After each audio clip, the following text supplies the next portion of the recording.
कैराना पहुंचे उत्तर प्रदेश के उप मुख्यमंत्री केशव प्रसाद मौर्य ने समाजवादी पार्टी पर जमकर हमला बोला। केशव प्रसाद मौर्य ने कहा कि पाकिस्तान जिस प्रकार आतंकवादियों को पैदा करने की फैक्ट्री है, वही हिंदुस्तान में समाजवादी पार्टी गुंडों और अपराधियों को पैदा करने की फैक्ट्री है। केशव प्रसाद मौर्य यही नहीं रुके। उन्होंने मुख्तार अंसारी की मौत पर कहा कि जिनको रिश्तेदारी निभानी थी वो उनके घर चले गए। साथ ही उन्होंने भ्रष्टाचार को लेकर कांग्रेस पर जमकर प्रहार किया और दावा किया कि कांग्रेस की इस बार नेता प्रतिपक्ष पद के लिए जितनी भी सीटें चाहिए वो भी पूरी नहीं होंगी। इसके लिए मैं आपको अभिनंदन देना चाहता हूं। इसलिए सपा वाले चूंकि सत्ता में थे, गुंडागर्दी कर रहे थे, अपराध कर रहे थे, दंगे करवा रहे थे, जमीनों पर कब्जा कर रहे थे, मकानों दुकानों पर कब्जा कर रहे थे। कोई पीड़ित व्यक्ति अगर थाने में शिकायत लेकर के चला जाए तो पीड़ित के खिलाफ कार्रवाई होती थी, पीड़ित करने वाले के खिलाफ कार्रवाई नहीं होती थी। आज मैं यह कहने के लिए विवश हूं, अगर आप मेरी बात से सहमत हो, 2017 से पहले इस उत्तर प्रदेश का नारा था, उत्तर प्रदेश में सपा का नारा था, सपा का नारा खाली प्लाट खाली मकान हमारा रहता था कि नहीं रहता था बताओ। और मैं कहा करता हूं जिस गाड़ी में सपा का झंडा उस समय रहता था उस गाड़ी में निश्चित तौर से गुंडा ही बैठा होता था, अपराधी ही बैठा होता था, माफिया ही बैठा होता था। इसलिए मैं आरोप लगाया करता हूं इस पार्टी के ऊपर, अगर पाकिस्तान आतंकवादियों को पैदा करने की फैक्ट्री है तो गुंडे, अपराधी, माफिया और दंगाई पैदा करने की फैक्ट्री ये समाजवादी पार्टी है। और इस पार्टी के साथ जो कांग्रेस है ये भ्रष्टाचार के दलदल में इस देश को डुबोने का काम किया। इसलिए कांग्रेस पार्टी को मैं भ्रष्टाचार की अम्मा कहता हूं।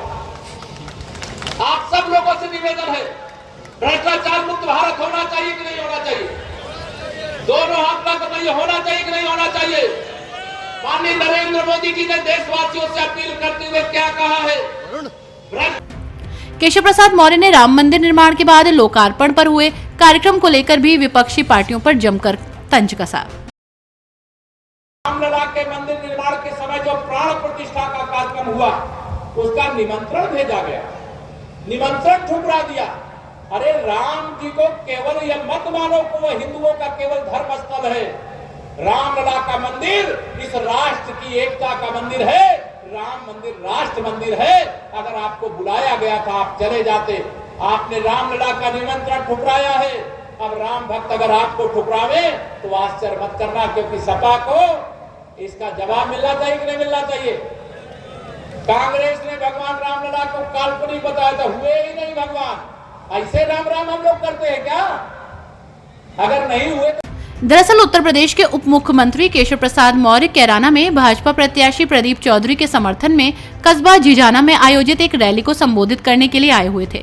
रैली को संबोधित करते हुए केशव प्रसाद मौर्य ने सपा, बसपा, कांग्रेस तीनों पर जमकर प्रहार किया। केशव प्रसाद मौर्य ने समाजवादी पार्टी को तो पाकिस्तान तक की बात का उदाहरण देकर जोड़ दिया।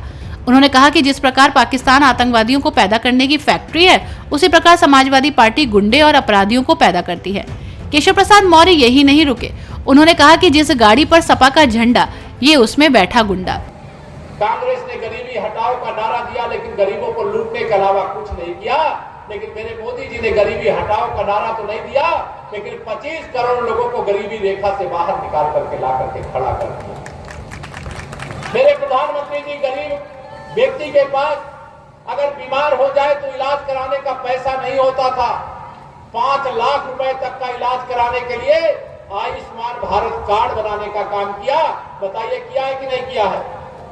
ये मोदी जी ही कर सकते हैं। याद करिए 2017 से पहले शामली में कितने घंटे बिजली आती थी, याद है?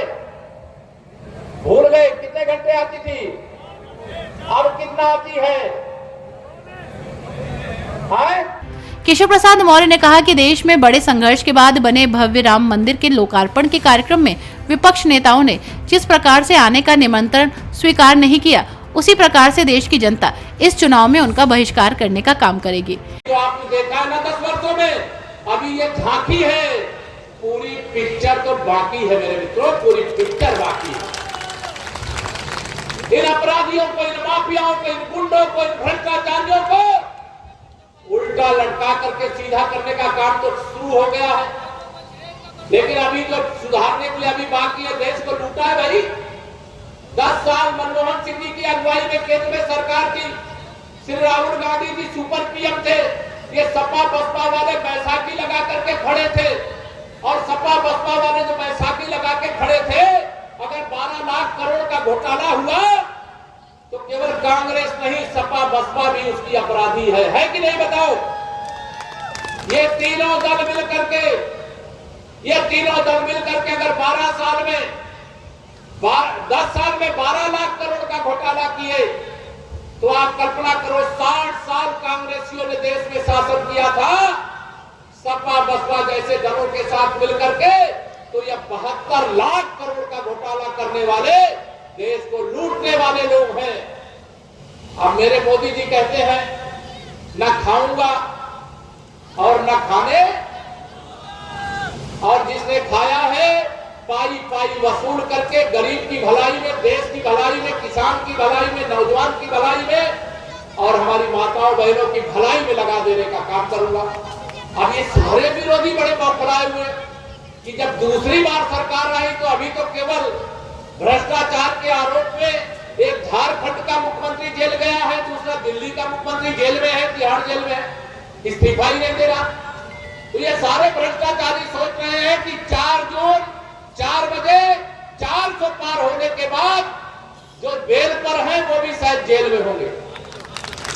केशव प्रसाद मौर्य ने कहा कि कांग्रेस भ्रष्टाचार की जननी है। कांग्रेस ने अपने पूर्व के कार्यकाल में 12 लाख करोड़ रुपए के घोटाले किए। यदि पूर्व में उनकी 60 वर्षों के कार्यकाल को जोड़ा जाए तो 72 लाख करोड़ रुपए के घोटाले कांग्रेस सरकार के द्वारा किए गए। देश की जनता ने इस बार तय किया है कि कांग्रेस इतनी सीट भी नहीं जीतेगी जितनी उनको नेता प्रतिपक्ष पद के लिए चाहिए। केशव प्रसाद मौर्य ने मुख्तार अंसारी की मौत पर कहा कि जिनको उनसे रिश्तेदारी निभानी थी वो उनके घर चले गए। सहित हम उत्तर प्रदेश की 80 लोकसभा में से 80 लोकसभा भाजपा अपने गठबंधन के साथियों के साथ जीत रही है। सपा बसपा कांग्रेस का यूपी में खाता नहीं खुलेगा। सपा बसपा मुक्त उत्तर प्रदेश, कांग्रेस मुक्त भारत देश होने जा रहा है। भ्रष्टाचार करने वाले, अपराध करने वाले, माफियागिरी करने वाले, दंगा करने वाले, भारतीय जनता पार्टी इनके खिलाफ कार्रवाई कर रही है और हमारी सरकार आगे भी कार्रवाई करेगी। इनके अलावा जो भी हैं, सबका साथ सबका विकास, इसलिए सबका वोट और सबका आशीर्वाद हम मांगते हैं। सपा प्रत्याशी का भाई जो सपा एमएलए है वो वोटरों को धमका रहा है, कह रहा है कि बीजेपी वालों को देखने। चुनाव आयोग ऐसे धमकी देने वालों से निपट लेगा। अच्छा, मुख्तार अंसारी के ऊपर आपका एक बयान आया था कि दिए जले हैं, उसके बारे में नहीं, उसमें अब क्या कहना है। जिसको मरना था वो मर गया और जिनको रिश्तेदारी निभाना तो रिश्तेदारी निभा लिए। हम लोग अपराधियों के खिलाफ हैं, माफियाओं के खिलाफ हैं। वो तब भी थे, अब भी हैं, आगे भी रहेंगे। धन्यवाद। हर न्यूज अपडेट के लिए डिस्क्रिप्शन बॉक्स में दिए हुए लिंक से ज्वाइन करें रॉयल बुलेटिन का व्हाट्सएप ग्रुप और पाएं हर खबर सबसे पहले अपने व्हाट्सएप पर। अपने आसपास की खबरों के लिए सब्सक्राइब करें रॉयल बुलेटिन और इस वीडियो पर कमेंट के जरिए अपनी राय देना ना भूलें।